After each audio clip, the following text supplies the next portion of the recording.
Welcome to NQ Fitness. Today we shall talk about 7 running tips.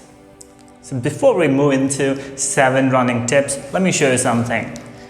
So this is my frame of honor which I received last month. This is a picture of mine, a big medal and a certificate of appreciation.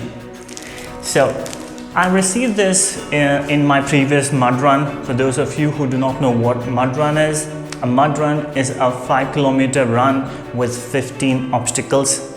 So there are lots of pictures I'm sharing. You can find that in the link below, and I'm leaving that link in this description box.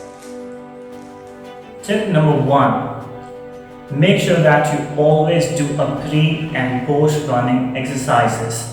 This will give you a better performance in your running, give you better enhancement, and also avoid those soreness which you get when you complete your running.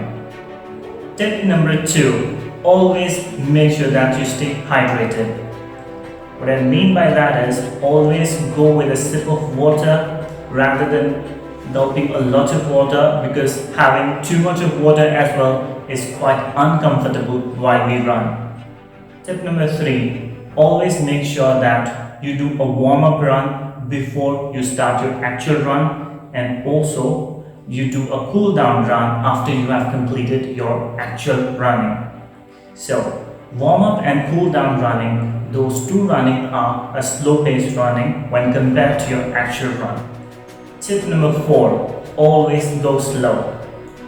If you are someone who is very new to run and you have planned to complete a 5K run, so initially when you start the day 1, you start with 1 or 2 kilometer run, and then a week or 2 weeks later you gradually try to increase it. So you try to increase by another kilometer, and then another week later you try to add another kilometer to it until you reach your goal, that is 5 kilometer. So start slowly and you will be able to sustain in this running. Otherwise, if you start with a big number, let's say 6 kilometer, 5 kilometer in the day 1, and if you are someone who are new to it, you may not able to do the same thing the next day. So it's good we always start slow. Tip number 5. Always track your running. Track your running with time or the number of rounds you do in that particular interval of time. So it's good. I mean, you every day you try to compete with yourself. Every day you try to break your own previous record. So when you're tracking and when you try to improve it, if not every day, try to break it once every week.